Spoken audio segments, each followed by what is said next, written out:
Okay, we appreciate Chase Elliott and his team working with us here. We're going to hear from our Nationwide Series points leader, Chase Elliott. He's the driver of the number 9 Napa Auto Parts Chevrolet for JR Motorsports. Chase, talk about coming to Bristol. You've had a heck of a season so far. You're leading the points. You're leading the rookie standings. Let's talk about your outlook for here this weekend, racing tomorrow evening. Yeah, it's been definitely a season of a lot of ups and downs, and we'd certainly like to get rid of our downs and make those better weekends. And unfortunately, Bristol was one of those down weekends. I thought here we kind of struggled in the spring race, and I didn't do a very good job qualifying for us. Got us really behind. Went a lap down early and just kind of played catch up. So I hope this weekend's better in all aspects, and that starts today here in a little while for practice. So hopefully I can just try to step up and just try to find that balance that I think we missed a little bit in the spring race. Questions now for Chase Elliott. If you have one, raise your hand. Questions for Chase Elliott. Right here, Kelly in the middle. Kelly Kramer from Popular Speed. Chase, you top 10s all the road courses. It seems like every hurdle that people think you're gonna maybe stumble at, you have easily surpassed. So what are you looking at over the next couple races, another road course next weekend, but what are you looking at, or no, not for you, sorry. What do you look at as the hurdles? What is the team marking as the tracks that maybe you have to pay more attention to, or that you're worried about? Yeah, there's plenty more opportunities for me to mess it up. That's for sure. But no, every weekend is a hurdle, and I think if you ever get comfortable with somewhere and think it's not a hurdle, that's when you're going to get in trouble. So you got to take each week, a race at a time, and just know that no matter where you're racing, anything can jump out and bite you at any given time. And in racing, there's so many things that you can't control, and really the only thing you can do as a racer and as a team is make the most of the things that you do have control of, whether that may be making sure things are properly, put on and set up well, and things are in place before you get to the racetrack. That determines how your weekend is going to go in a lot of aspects. So making sure that side's done okay, and then on my end, doing my best to control the things that are at least somewhat in your hands, and not trying to mess those up, I think is the biggest thing to look at each week. Let's go with Chris. ChrisMcEtchins.com. Chase, you raced with Milka Duno in the ARCA Racing Series presented by Menards. She's attempting to make her NASCAR Nationwide Series debut tomorrow night. How much of a challenge is it for her to make this debut at Bristol, and what was your experience racing with her in ARCA? Yeah, I remember racing a few races. I didn't run a bunch with them, so it's kind of hard to say. I know, I'm not sure what car she's driving. That would probably be a good question, or I don't know. So, yeah, I don't know. They seem to have pretty good stuff. So, who knows what this weekend brings for her. I don't know if she's ever run here before or anything, or if they came and tested or anything like that. So, hope the best for them. Over here to Brad, and then the gentleman right here. Brad Norman, NASCAR.com. Over here, Chase. To your left, Chase.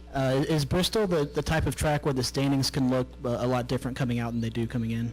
I think anywhere, honestly. I know that's a boring answer, but it's the truth. I really don't. We are short track racing, but a lot of guys come from backgrounds of short track racing, and for me, I absolutely love going back and running at half-mile racetracks. I wish we had more of them. That's where I've done a majority of my racing in the past 5 years, and that's really what I love to do, and that's kind of normal. So it can certainly change in a heartbeat. It could also change at Daytona, Talladega, Fontana, Texas. It can change at any of those too. So I don't necessarily think Bristol stands out that things could go really well or really bad any more than anywhere else. Gentleman in the middle, go ahead. Chase, can you talk more about back in March? You said you weren't pleased with your race. After that race was over, were you immediately like, I can't wait to get back there in August, or is it kind of you just waited till it got closer to maybe get that redemption here? Well, it's hard to, Bristol, the biggest thing I look at is the rest of the season. Well, there's a lot of racetracks we've already raced at, and really the majority of the races that are left on our schedule are places we've been. So, there's been a couple of those places where we've struggled.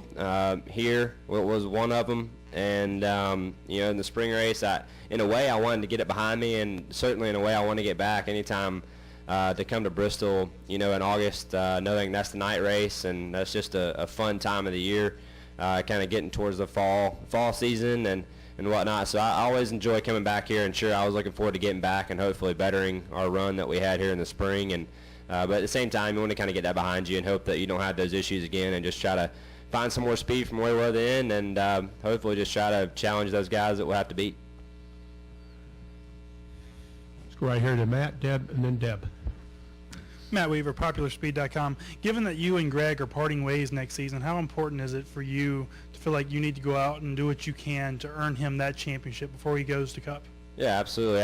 I'm working as hard as I can work for him, you know, in that aspect. And certainly as a crew chief, Greg is one of the best, and he is without a doubt, 100% in my mind, a championship crew chief. I think at whatever level he wants to compete at, in my personal opinion. So for me, I know that we have cars capable of competing and winning races and battling week in and week out. And if that doesn't happen, I think it's on me. So knowing that, I think that, you know, I certainly want to get the job done for him and the rest of our guys as well. Not just Greg, but definitely Greg, knowing he's moving on. I'd love to get the job done for him, and know that we had a good season together. And lastly, do you look at Atlanta as your most important race of the year because it's so special, it's home, or is it just another race? I don't want to single it out by any means, but I don't think it's the most important race of the year. I think they're all important. You get the same amount of points each week at all the races, so I don't necessarily think it's any more important. But on a competition side, but certainly on a personal side, it's a special place for me. And you know, knowing you have family and friends coming out to watch, and that's you know, only an hour from my house, that's pretty cool. And I've never had that opportunity before to race at Atlanta, so really special to get there. And I'm looking forward to it. Night race on a wore out racetrack, and I think it'll be a good show. And you know, I definitely want to have a good run as much as I do anywhere else, but definitely there, I think it'd be cool to get that, to get a good run and at home in front of your friends and family that you've invited out. That would be neat, but you don't want to put too much emphasis on it. You want to take it a week at a time and not try to single it out too much. That's probably when things go downhill. Final question, Deb, go ahead. Chase, Deb Williams, RacingToday.com. When you came here in the spring, the attention was focused on you as rookie Chase Elliott. Now you come here in August and it's focused on you as the point leader. Do you feel a different type pressure now, and if so, how is the pressure different? I don't. I'll be honest with you, not at all. I look at the races the same now as I did in February, to be honest with you. So I look at a place that we need to get better at, a place that we really were pretty bad at in the spring.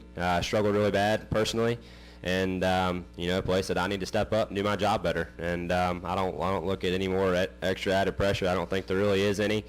If there is the added pressure, it's your own fault for putting it on yourself in the wrong way. So pressure is good if you do it the right way, and I certainly try to do that. Any other questions? Chase, certainly thank you for coming in here, and good luck this weekend. Cool, appreciate it.